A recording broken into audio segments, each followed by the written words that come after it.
Sejam bem-vindos à TV Púlpito do Sertão Reformado. Ele nos enviou até que Ele venha. Ele nos enviou até que Ele venha.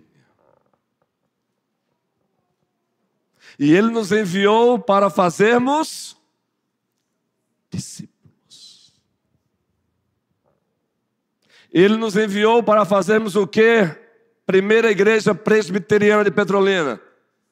Discípulos. Abramos a Bíblia Sagrada no Evangelho de Deus, segundo o apóstolo João, o capítulo 20, o versículo 21. Apenas o versículo 21.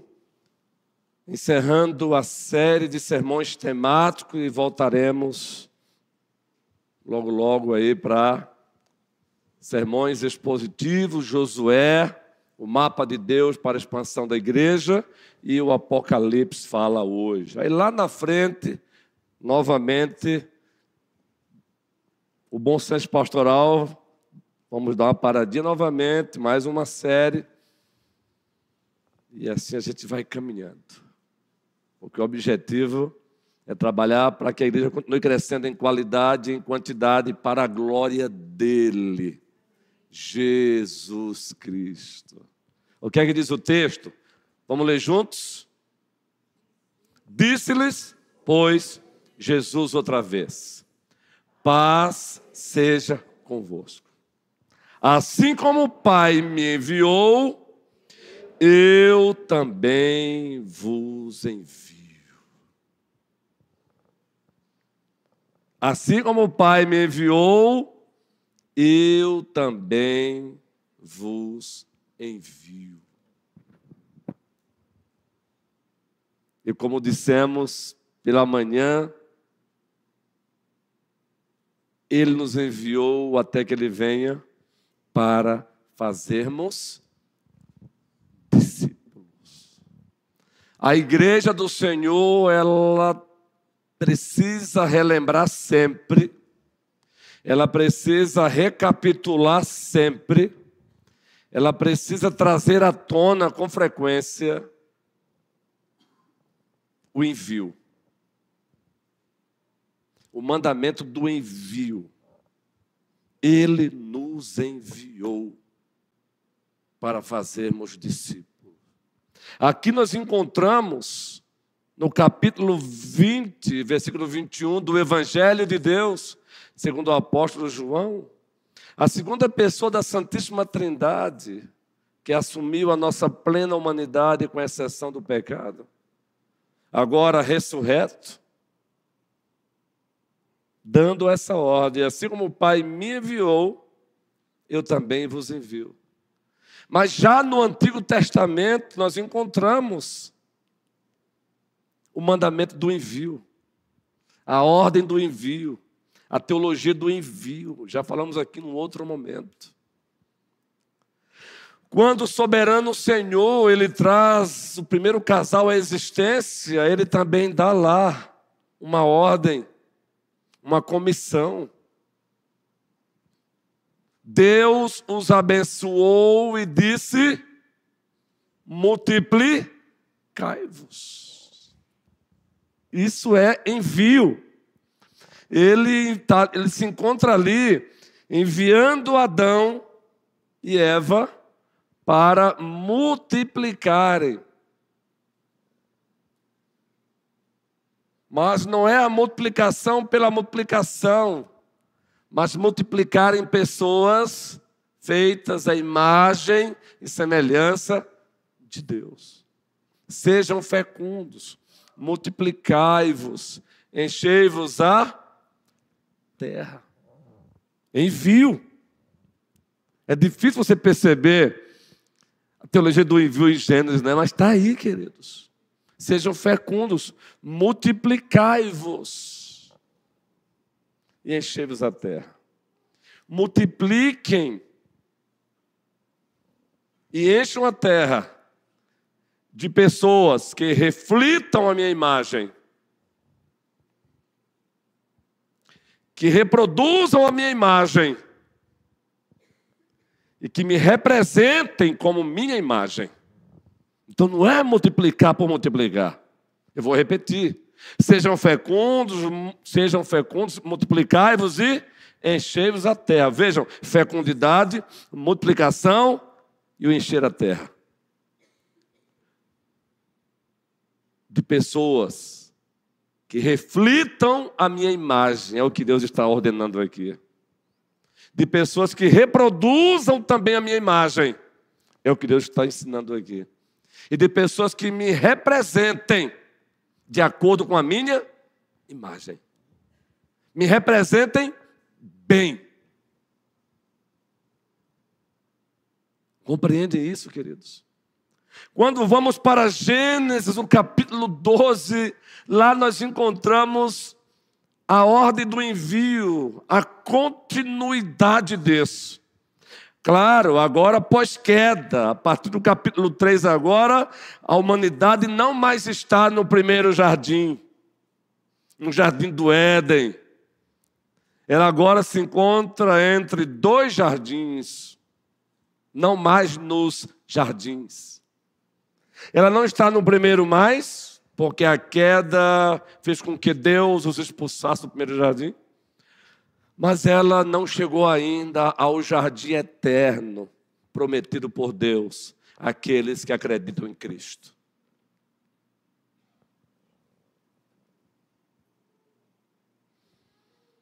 E o objetivo é enviar pessoas. É o envio para alcançar pessoas que possam um dia também usufruir do jardim eterno. Aí ele chama Abraão e diz, até então Abraão, depois passou a ser chamado de Abraão e disse, sai da tua terra, da tua parentela, e vai para uma terra que eu ainda te mostrarei. E aí, se você nunca percebeu a conexão de Gênesis 1, fecundação, multiplicação e o encher a terra, de pessoas que reflitam a imagem de Deus, reproduzam a imagem de Deus e representam a imagem de Deus na terra. Com o que Deus vai dizer para Abraão agora, de ti farei uma grande nação. Conexão. De ti farei uma grande nação. Abençoarei os que te abençoarem, e amaldiçoarei os que te amaldiçoarem. Sê tu, Abraão, uma bênção. A teologia do envio. Agora ele tira o povo do Egito das garras de Faraó. E lá em Êxodo 19, ele usa Moisés para dizer para o povo, doravante vocês refletirão a minha imagem ofuscada na queda, reproduzirão a minha imagem ofuscada na queda e vão me representar. E ali Deus chama o povo de sacerdócio real. Deus chama a igreja da antiga administração da aliança da graça de sacerdócio real, nação santa. É assim que ele chama Israel, o povo de Deus da antiga administração da aliança da graça. Está lá em Êxodo 19. Vejam a continuidade da ordem do envio, da teologia do envio.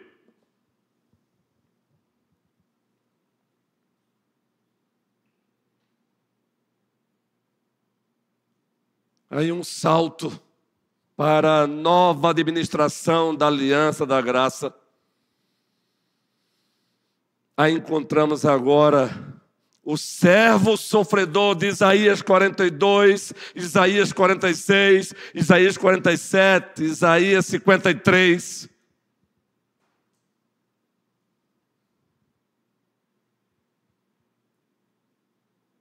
O Israel,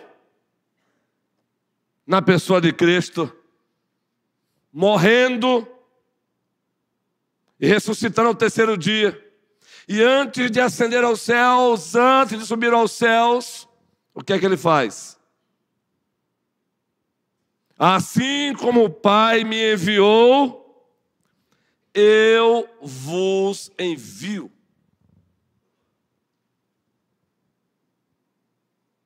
Aí você agora vai encontrá-lo já ressurreto, Mateus 28, ele dizendo: todo poder me foi dado nos céus e na terra. Portanto, vão, ide e fazei discípulos de todas as nações, batizando-os, toda a igreja, em nome do Pai, do Filho e do Espírito Santo, ensinando-os a guardar todas as coisas que vos tenho ordenado. Eis que eu estou convosco todos os dias até a consumação dos séculos. Enviados até que ele venha, mas enviados para fazer discípulos. Daí o nosso subtema desse sermão temático é: discípulos fazem discípulos. E você percebe essa continuidade entre o Antigo Testamento e o Novo Testamento. Ele sobe às alturas e cumpre mais uma promessa. Ele derrama a terceira pessoa da Santíssima Trindade. A terceira pessoa da Santíssima Trindade desce sobre a igreja. O livro dos Atos, o livro dos Atos dos Apóstolos, o primeiro capítulo, a promessa se cumpre. Ela nos é narrada, ela nos é apresentada muito especialmente no capítulo 2. Mas antes de subir aos céus, mais uma vez ele recapitula a promessa para os seus, para seu povo, para a sua igreja. Agora a igreja está no processo de deixar de ser uma igreja nacional apenas para ser uma igreja internacional. Um Israel nacional para ser um Israel internacional. E agora ele diz: ao descer sobre vós o Espírito Santo, o resultado é que vocês serão minhas testemunhas. Vocês farão discípulos de mim. Em Jerusalém, concomitância, Judeia, Samaria e até os confins da terra. Atos capítulo 2, o Espírito Santo de Deus desce. E o que é que nós encontramos?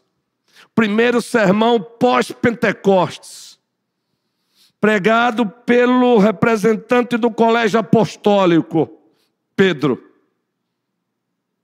Um sermão que é uma mistura de sermão expositivo, biográfico, narrativo, temático, textual. É o famoso sermão eclético que nós falamos na manhã de hoje. Tem um pouquinho de cada: temático, textual, biográfico e expositivo. É o sermão pós-apostólico que Pedro pregou. O que é que acontece após aquele sermão? Quantas pessoas disseram: Jesus é o nosso Senhor, Jesus é o nosso Salvador? A igreja lembra? 3.000.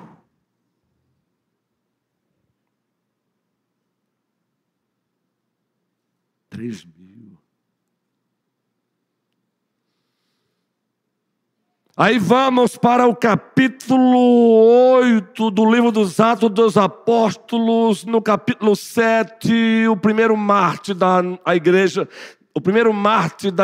da nova administração da Aliança da Graça. Capítulo 7, quem foi? Estevão. Com isso, uma perseguição pesada sobre a igreja. Atos 8 fala do resultado: uma dispersão dos discípulos de Cristo. Em virtude daquela pesada perseguição, matam Estevão, apedrejado e partem para cima dos outros discípulos de Cristo. Resultado? Dispersão. Mas o que é que a Bíblia diz? Atos 8. Os que haviam sido dispersos saíram, por onde passavam, pregavam o Evangelho. Envio. Leia Atos capítulo 8, está lá logo no início.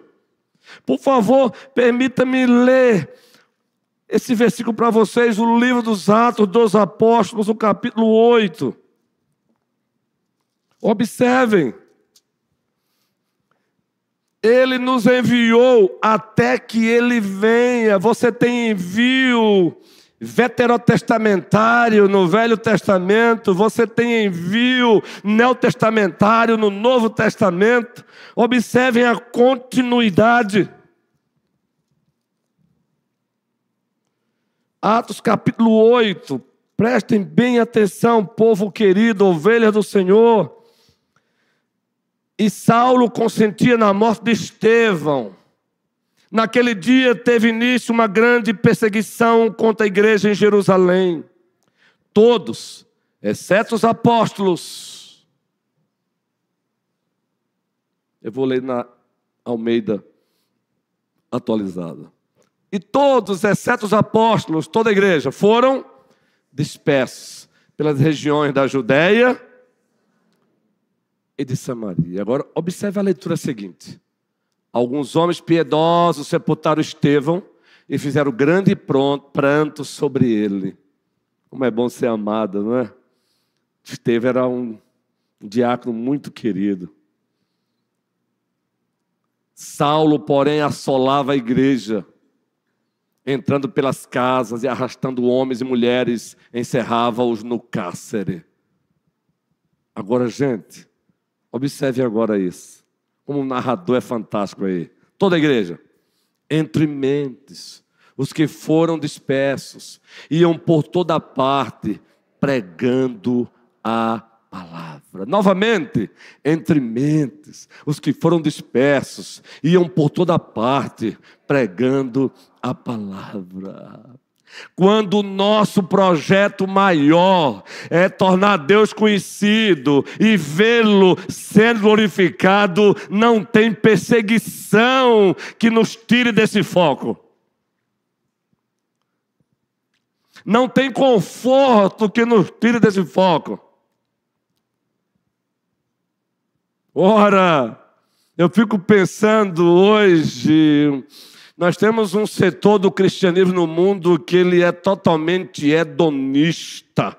Um hedonismo pagão, porque existe um hedonismo cristão, na linguagem de John Piper, um teólogo reformado, porque eu tenho uma grande admiração, ou melhor, nós temos.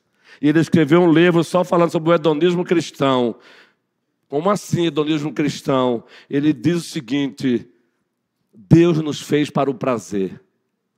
Mas o prazer é Deus. Deus nos fez para o prazer, mas o nosso maior prazer é Deus. É você ter prazer em Deus. O nosso Deus nos fez para a felicidade, mas a nossa felicidade é Deus. É Deus. Vejam.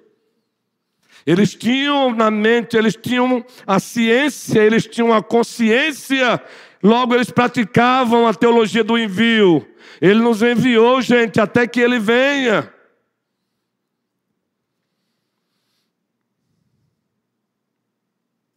Agora você dá um salto. Nós falamos na manhã de hoje que seria um sermão eclético, não é? Uma mistura de temático, textual, expositivo e biográfico, não é? Aí você dá um salto, porque existe um intervalo aí do que é dito aqui no capítulo 8. Há um intervalozinho aí para contar algumas histórias envolvendo Pedro e Paulo. Aí ele vai voltar com esse mesmo assunto da dispersão no capítulo 11 de Atos. Capítulo 11 de Atos, do livro dos Atos dos Apóstolos, por favor. Versículo 19, como a Bíblia é linda, maravilhosa. Ela tem uma harmonia no que ela diz. Observe, gente. há um intervalo aí, porque o próprio Lucas, movido pelo Espírito Santo, ele abre um parênteses para narrar a conversão de Paulo, para narrar um pouquinho Pedro pregando ali, ressuscitando, pregando, depois conversão de Paulo. Aí ele volta agora para a dispersão novamente. Capítulo 11, versículo 19. Toda a igreja, juntos, por favor, ajudem-nos.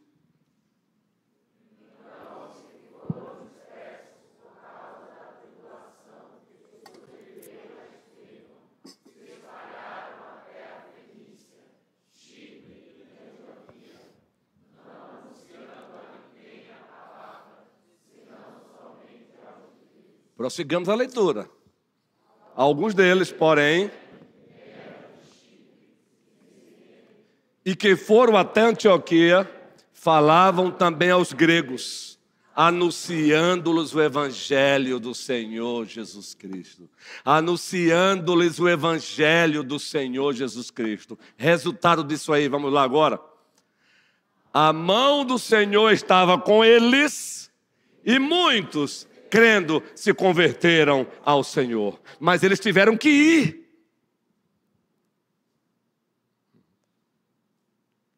Muitas vezes voluntariamente, muitas vezes involuntariamente, em virtude das circunstâncias, mas tiveram que ir.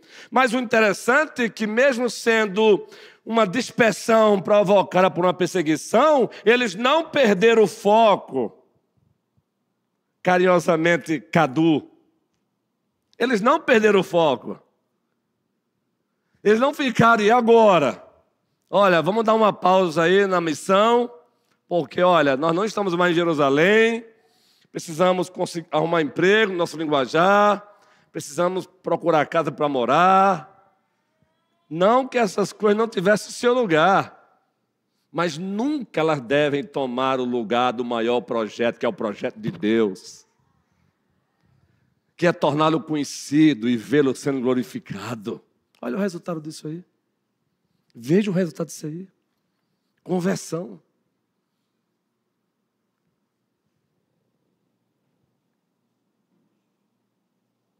Assim como o Pai me enviou, eu vos envio. Aí nós estamos aqui em pleno século 21. Das muitas igrejas locais que existem aqui no Vale, também verdadeiras, refiro-me às verdadeiras, seja ela presbiteriana, batista, congregacional, Assembleia de Deus e tantas outras nomenclaturas ou denominações que congregam as igrejas verdadeiras, apesar de terem fraqueza numa área ou outra, num setor ou outro. Aqui estamos também, como primeira igreja presbiteriana de Petrolina. Aliás, voltando um pouquinho, aqui estamos como Igreja Presbiteriana do Brasil, porque a primeira igreja representa a Igreja Presbiteriana do Brasil. Mas só existe a Igreja Presbiteriana do Brasil porque um jovem, por nome de Ashbel Queen Simonton, no século XIX, depois de um sermão de Charlie Hodge, preste bem atenção, um teólogo, um seminário, até então, a época firme, Princeton. Esse jovem estava lá ouvindo o sermão dos Alexandre Hodge, não foi nem Charlie Hodge, dos Alexandre, tem o pai e o filho. E ele sentiu o chamado, os Hodge. Um jovem com 26 anos de idade, deixa o seu país, já promissor naquela época, como sempre foi, os Estados Unidos da América do Norte. Ele vem para onde? Para o Brasil. Ele desembarca ali no Rio de Janeiro. 26 anos de idade. Com 26 anos de idade, ouvindo a família Hodge pregando, ele disse, eu sou um desses. Ele entendeu a teologia do envio. Ele entendeu a grande comissão.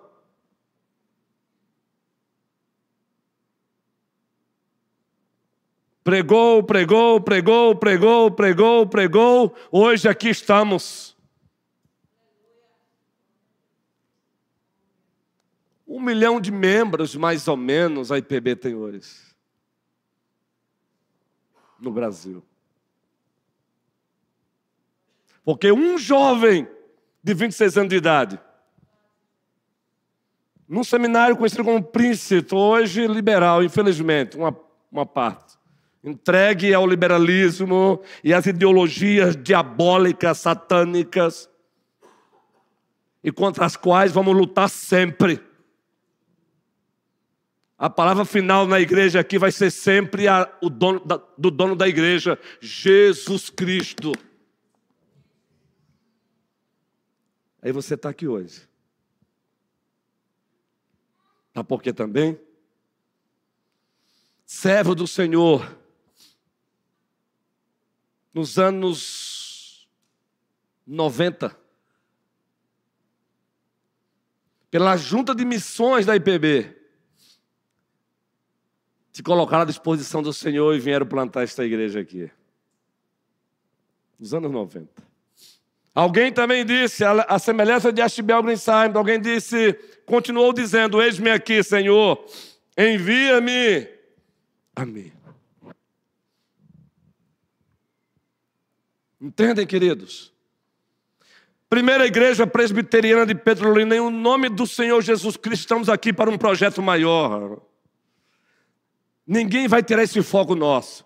E o projeto maior é tornar mais e mais o nosso Deus conhecido e vê-lo sendo glorificado. Dentro disso envolve o fazer discípulos, plantar igrejas, expandir o reino para a glória de Jesus Cristo. Esse é o nosso projeto maior. E nada e ninguém vai nos tirar desse projeto. Que Deus nos dê a ciência, a consciência, a experiência e a prática do apóstolo Paulo em Filipenses, que tinha em mente esse projeto maior no exercício do apostolado, de tal maneira que ele chegou a dizer para a igreja em Filipos, capítulo 4, muitas vezes erroneamente interpretado, porque usam o versículo 13 fora do contexto. Pois no versículo 13, Paulo disse, posso naquele que me fortalece. Aí os falsos pregadores, ou pregadores imaturos, ou pregadores precipitados, arrancam esse versículo e vestem com a teologia maldita da prosperidade, e aí, por um bom tempo, ensinaram o povo a dizer que pode, você pode, tome posse. Mas o que Paulo está dizendo aí, eu posso no Senhor passar por um momento de abundância sem me orgulhar, sem me deixar ensoberbecer, dizer sempre, tenho o que tenho graças a Ele, sou o que sou graças a Ele, mas também eu posso passar por escassez sem murmurar. É isso que ele está dizendo, eu posso todas as coisas naquele que me fortalece. Entenda o versículo dentro do contexto imediato. Seja passar por um momento de abundância, seja um momento de escassez. Então, primeira igreja presbiteriana de Petrolina, ninguém vai arrancar de nós esse foco. Fazer discípulos, plantar igrejas, expandir o reino para a glória global dele, somente Ele, Jesus Cristo. Ele é o meu bem maior, o teu bem maior, Ele é a nossa herança, Ele é o nosso tudo, Jesus Cristo. O meu bem maior não é meu diploma, não é minha casa, não é meu carro, não é minha fama, meus likes no Instagram. Meu bem maior é vê-lo sendo conhecido e glorificado. Esse é o nosso bem maior. Então, relembremos mais e mais o nosso envio. Assim como o Pai me enviou, eu vos envio. Por favor, não nos entendam mal. No momento certo eu vou explicar. Mas nós não podemos perder a oportunidade de algumas datas do nosso país.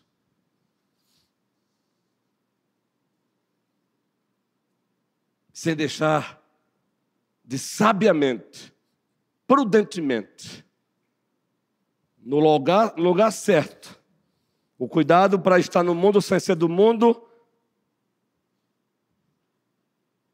mas sem ser do mundo, estando no mundo. Sempre que eu lembro essa data do São João, meu coração fica pulsando. Não para ir para o lugar onde acontece a festa, mas ir para as estradas, para as ruas, por onde passam aqueles que vão para essas festas. Não para xingá-los, não para desprezá-los, não para condená-los, mas para dizer para eles através de um panfleto, de uma oração: atentemos para que o João, celebrado no São João, disse: eis o Cordeiro de Deus que tira o pecado do mundo, Jesus Cristo. Mas para isso eu preciso de você. Eu preciso que você entenda a teologia do envio. Como é que é, pastor? Que loucura é essa? Loucura não. É você ter a consciência de que a igreja não está aqui, ela não está aqui para desperdiçar o seu tempo. Já pensou? É gente saindo ali do Gercino Coelho, entrando, saindo. Eu passei de carro. Já pensou? A igreja com suas faixas. Nas ruas, por as pessoas passam, encostam os seus carros. Entregar um panfleto. E dizer antes dela ir para a festa: posso orar por você? Deixa eu orar por você. Mas eu quero só lembrar para você uma mensagem do João que está sendo celebrado agora no São João. Você lembra de alguma frase dele, meu jovem?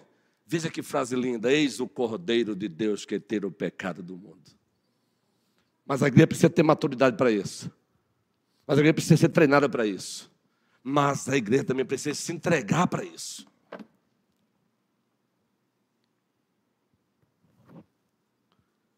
O sal dentro do saleiro não salga. Minha dicção. Não salga. Ele tem que sair de dentro do saleiro. Eu passo. Quando eu vou para a casa da minha mãe, eu passo. Nas rotatórias. É gente saindo de uma rua, gente saindo do outro, indo em direção. Qual é o nome do lugar ali? Ana das Carrancas. O pessoal indo. Ei, Cristo disse: brilhe a vossa luz diante dos homens, para que vejam as vossas boas obras e glorifiquem ao vosso Pai que estás nos céus.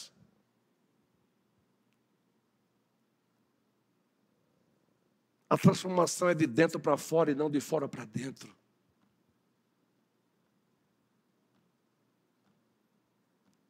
Outras datas que precisamos aproveitar. Quantas datas no calendário litúrgico, apesar dos seus equívocos, apesar de culturas maculadas com o pecado, precisamos ter discernimento. E pare com essa conversa que é cultura mesmo, mas na cultura pós-queda tem coisas boas e coisas ruins, e a igreja não pode abraçar as coisas ruins, mas ela também não pode deixar a mercê aqueles que estão tomados aí pelo pecado do mundo do diabo. Pense sobre isso. O ano passado eu falei sobre este ano, não conseguimos. Estou falando de novo para o próximo ano, quem sabe.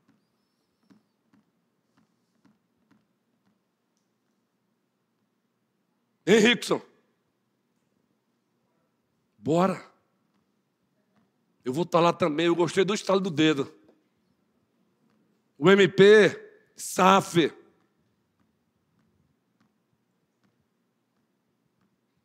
E dizer para aquelas pessoas passando para ir para Ana das Carrancas: eis o Cordeiro de Deus que tira o pecado do mundo.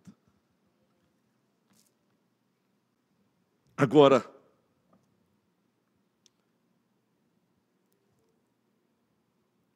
o envio foi dado à igreja. Ele enviou a igreja. Esse é o segundo ponto. Então, ele enviou a igreja. E você é enviado a partir da igreja. Ninguém se auto-envia. Muito cuidado com isso também. Ele enviou a igreja. Atos capítulo 13, abra sua Bíblia. Mateus 28, igreja. Atos 1:8, igreja. E mais uma ilustração, para ilustrar esse segundo ponto, ele enviou a igreja. A principal porta-voz do Senhor aqui na terra é a igreja, feita de pessoas. Atos 13, o que é que diz a Bíblia aí? Atos capítulo 13. Vamos ler esse texto maravilhoso de Atos 13 aí, queridos. Atos capítulo 13, o primeiro versículo mesmo. Muito obrigado. Vocês são bênçãos. Havia na igreja de Antioquia profetas e mestres, Barnabé, Simeão, por sobrenome Níger, Lúcio de Cirene, Manaém, Colasso de Herodes, o tetrarca e Saulo. E servindo eles ao Senhor e jejuando, disse o Espírito Santo: separai-me agora, Barnabé e Saulo, para a obra a que os tenho chamado. Então, jejuando e orando, e pondo sobre ele as mãos, os despediram. O envio foi dado à igreja. Relembremos a teologia do envio, mas relembremos que o envio foi dado à igreja local. A igreja local é a única agência autorizada pelo Senhor para anunciar o evangelho. Por isso que essa conversa de cristãos sem igreja é uma anomalia. Cristianismo solo é monstruosidade. Como estamos vivendo uma geração que quer viver o seu cristianismo à sua moda própria. Você vai numa pizzaria, ali cabe. Você vê lá o sabor das pizzas e tem lá a moda da casa, não tem? Ali cabe. Mas no cristianismo não tem cristianismo a moda Ronilson, a moda Jairene. O cristianismo aqui é padrão Jesus Cristo e ponto final, a Ele a glória. O cristianismo é padrão Jesus Cristo. Quem precisa dele é você e não ele de você. A ele a glória. E ainda bem que ele é tão misericordioso que mesmo não precisando de você, ele vai ao encontro de você, ele busca você, ele não abre mão de você. Se precisou foi, ele agarra no colarinho. Você sabe o que eu quero dizer, agarrar no colarinho? É quando você começa a teimar demais com ele, aí ele te pega de um jeito daquele que você tem alguma coisa errada no meu corpo, tem uma coisa errada na minha vida. É ele dizendo: volte, volte, o caminho não é esse. Ei, Jesus não é bonachão. Jesus não é bonachão. Ele é misericordioso, mas não confunda ser misericordioso com um bonachão. Olha, nós estamos vendo uma geração de cristãos que só faltam ensinar Jesus Cristo. Jesus, olha, o Senhor viveu numa época muito arcaica, não é? Nós estamos no século 21. Deixa eu dar uma ajudinha aqui para o Senhor. Eu sei que o Senhor não quis dizer isso aqui, não é? Então, não, ele quis dizer isso mesmo. Se alguém quer vir após mim, negue-se a si mesmo, tome a sua cruz e sirva-me, ponto. Foi isso que ele quis dizer e acabou. E nós não temos vergonha do nosso Senhor.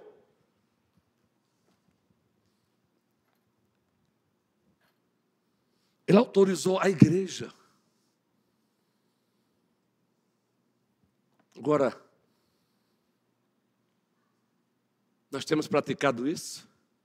Aqui vai uma palavrinha para quem gosta de ler e goste, leia. Vocês já perceberam que eu gosto de incentivar a igreja a ler.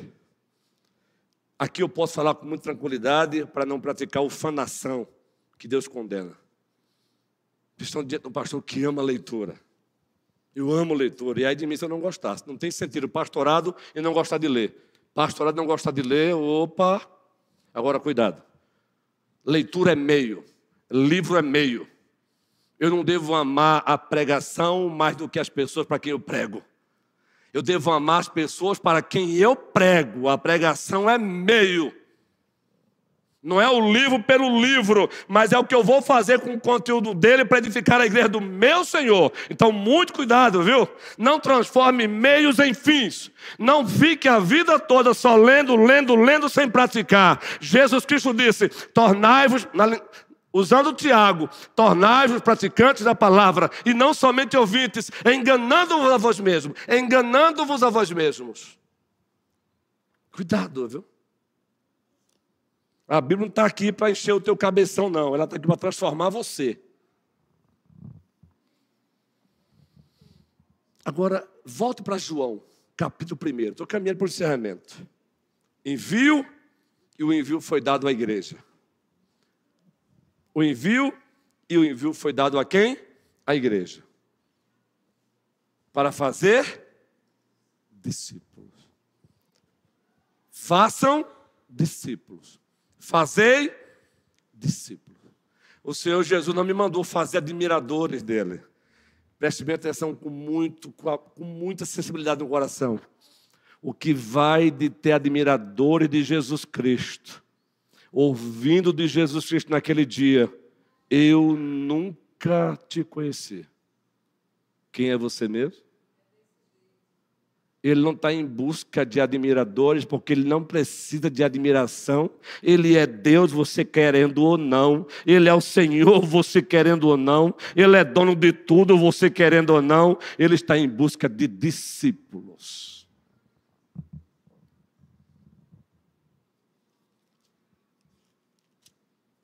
Porque parece até que Jesus Cristo, ai, coitadinho.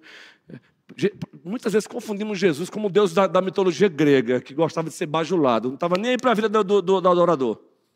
Ele não é Jesus, não faz parte do panteão greco-romano, não, viu? Ele é único. Único, tu és o único, incomparável és na minha vida. Vai lá, Denise. Meu coração não cabe outro amor. É tudo teu. Eita, como ele é maravilhoso. Ah, queridos, o que me segura aqui é ele, Jesus Cristo. Porque tem dia que o corpo não quer atender, agora o outro olho já está mandando um recado para mim. Mas aí, às vezes, a tristeza quer chegar. Mas quando eu fecho os olhos e eu penso, o projeto maior é torná-lo conhecido e vê-lo sendo glorificado, meu irmão de coração. Eu não te explico, eu só descrevo. Há um clima todo diferente que acontece dentro de mim. Carlinhos Félix já cantava, há um clima todo diferente que aquece, mexe o coração da gente. Esse clima é uma pessoa, e essa pessoa eu quero ouvir a igreja gritar bem alto. Esse clima é uma pessoa, e essa pessoa é quem? Jesus Cristo. É ele. Eita, esse pastor é presbiteriano da gema. Mas eu já falei que, acima de tudo, eu sou cristão. Bíblico. Presbiteriano, para mim, é bênção, mas é secundário. Quando eu chegar lá, ele vai perguntar para mim, deixe-me ver se você foi um bom presbiteriano. Não, ele vai perguntar, você me amou? Zele pelo presbiterianismo. Mas zele, acima de tudo, pelo cristianismo verdadeiro. Presbiterianos também vão para o inferno. Batistas também vão para o inferno. Pastor, fala isso não. Assembleanos vão para o inferno. Episcopais vão para o inferno. Mas como assim, pastor? Se não nascerem de Deus. Em verdade, eu vos digo, quem não nascer da água do Espírito, não entrarão no reino dos céus. Aqui não é para ferir. Aqui é para curar. Pastor, a hora. Estou doido para comer meu cachorro quente, meu cuscuz, meu espetinho do Marcão. Fica para depois a explicação disso aí, viu? Mas deixa o espetinho para depois. Eu não sei nem quem é o Marcão, então fazendo propaganda para ele, ó. João, 1º capítulo. Para você, ó, o envio foi dado à igreja para fazer discípulos. Olha o papai de Mauro ali, né, Mauro? E a mamãe. Um 91 anos e o outro 84. Eu gravei. Só falta gravar o nome. Que privilégio, Mauro, ter seu papai e sua mamãe aí. Não é Vive, a sua sogra. A igreja aqui é assim, a igreja celebra a vida. A igreja celebra a vida. Não é, Vinícius? Ao lado da sua esposa aí, coisa boa, Vinícius.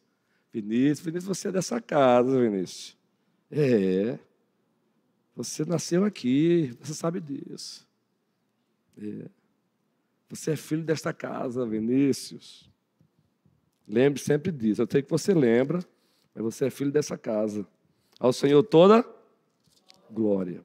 João aberto, o Evangelho. Agora caminhando para o encerramento. Vamos ver se você entendeu direitinho aqui. O envio foi dado. Dado à igreja. Fazer discípulo. Agora observe agora exemplos na prática. Não espere também essas datas do São João que eu falei para ir para as ruas, ou do carnaval, não para ir para o carnaval, mas para ir para as ruas. Crente não pula carnaval. Crente é luz no carnaval. Mas não é para condenar as pessoas, é para levar luz para elas. Porque se você está aqui, não é graças a você, é graças a Jesus Cristo. Se você está aqui, não é graças a você, é graças a Ele, Jesus Cristo. Não se esqueça. Então vamos baixar também os nossos narizes, né? Então vamos baixar o nosso nariz aí. Vamos lá. Versículo 35. Primeiro capítulo do Evangelho, segundo o apóstolo João, versículo 35. Coloca o teu nome aí no lado aí. Quando você ler algum nome aí, se coloque no... Eu vou dar o estalo. No dia seguinte, estava João outra vez na companhia de 2 dos seus discípulos. No dia seguinte, estava Maico na companhia de outros irmãos em Cristo. E vendo Jesus passar, o que foi que João disse, Maico? Eis o Cordeiro de Deus. Imite João, o apóstolo. Ou melhor, aí é o João o Batista. Mas imite João, o apóstolo também. Eis o Cordeiro de Deus. Você tem feito isso? Fazer discípulo significa dizer para as pessoas: ei, conheçam o Cordeiro de Deus. Agora observe, continua. Veja o efeito dessa frase. O efeito dessa mensagem. Os 2 discípulos, ouvindo dizer isto,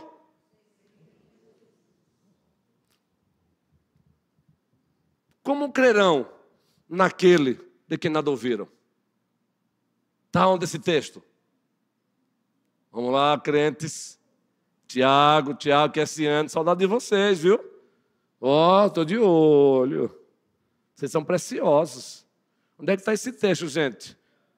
Aonde? Em Romanos, né, guerreiro? Romanos, isso. Como ouvirão? Como crerão naquele de que nada ouviram? E como ouvirão se não há quem?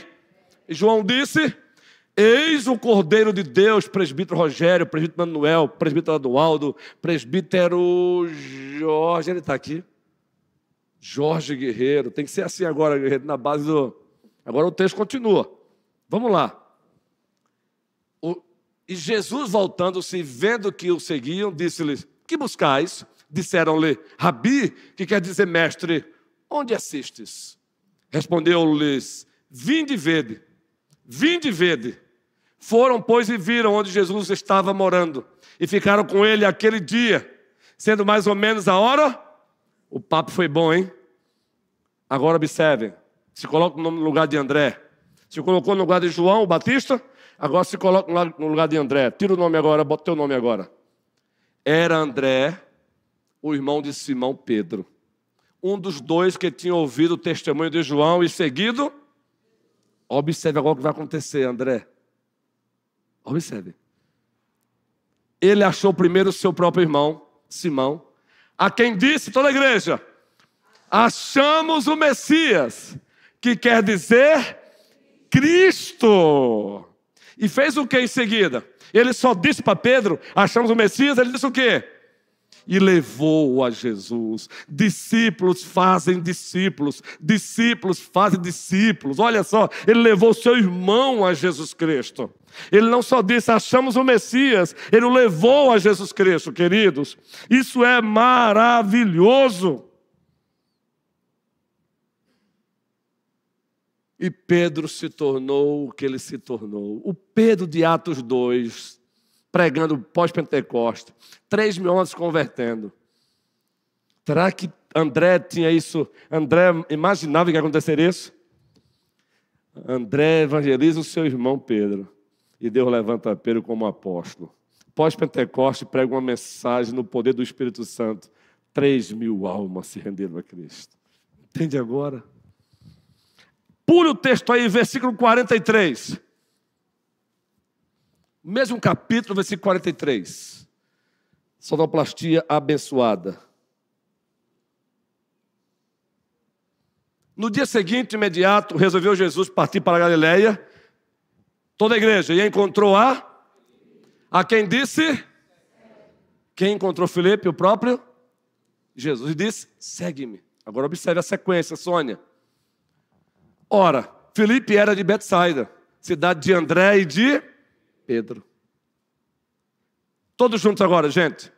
Filipe encontrou a Natanael e disse-lhe, achamos aquele de quem Moisés escreveu na lei e a quem se referiram os profetas, Jesus de Nazaré, filho de José.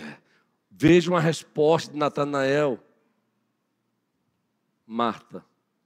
Perguntou-lhe Natanael, e foi uma pergunta irônica, viu, gente? Preconceituosa. De Nazaré pode sair alguma coisa boa? Respondeu-lhe Filipe, toda a igreja. Você precisa dizer para os seus amigos, vem e veja, vem e conheça o meu Senhor.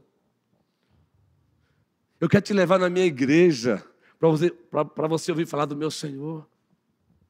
Vem, veja. Vem, veja. Olha que encontro lindo, gente. Capítulo 4 de João. Agora sim, o último texto. Versículo 26. O Senhor Jesus está conversando com uma mulher samaritana. Preste bem atenção nisso, viu? Eu não preciso abraçar nenhuma ideologia para dizer o que o cristianismo já diz há muito tempo. Não cabe preconceito na igreja, não cabe racismo na igreja e outra série de pecados. Agora também, preste bem atenção, Jesus aceita todos, mas Ele não aceita tudo. Ponto. Dito isso, vamos lá agora. O que Jesus disse para a mulher samaritana? Naquele diálogo, todos juntos. Porque ela havia dito, olha, o Messias virá. A Bíblia diz, parafraseando-a. Aí Cristo disse, gente, que revelação linda aquela. Eu sou. Eu falo contigo. Sabe qual foi o resultado disso? Versículo 28. O 28. Quanto à mulher, a samaritana, deixou o seu cântaro, ela esqueceu até da água, gente. Deixou o seu cântaro e foi para onde? E disse,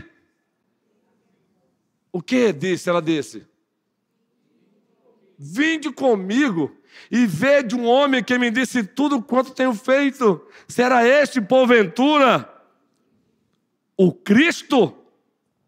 Agora pule para ver o resultado. O versículo 39. 39. Eu falei 39, é isso? Isso, 39. Obrigado, sonoplastia. Todos juntos. Muitos samaritanos daquela cidade creram em virtude... Peraí, gente, é demais essa. De novo, todo mundo junto.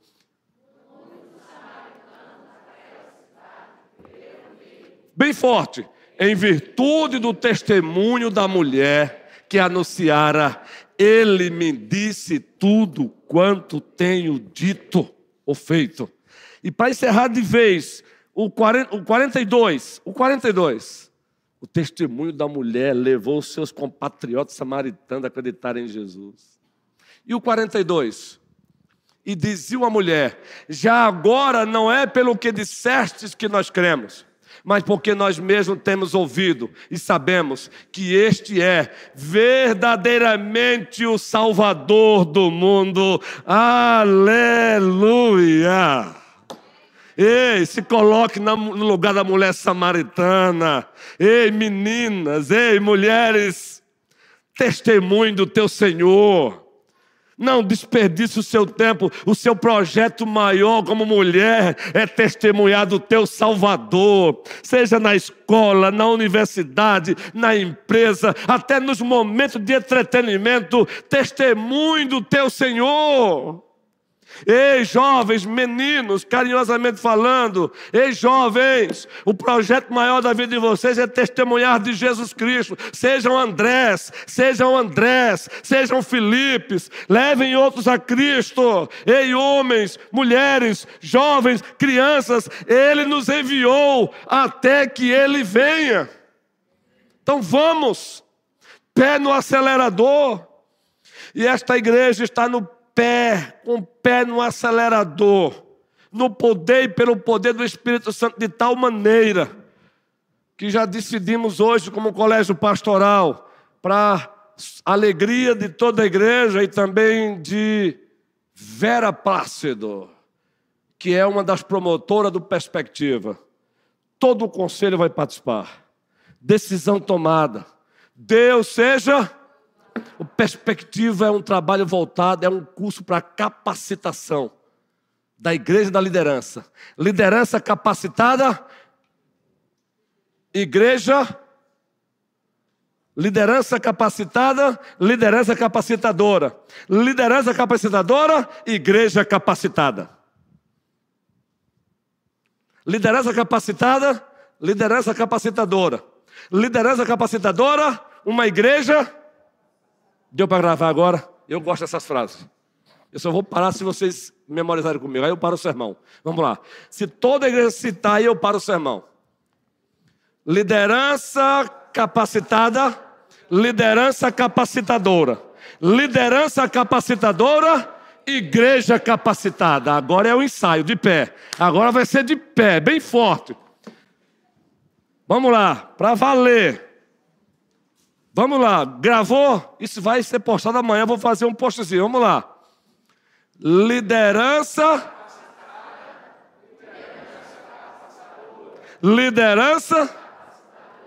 Igreja capacitada para fazer discípulos, plantar igrejas, expandir o reino para a glória de quem?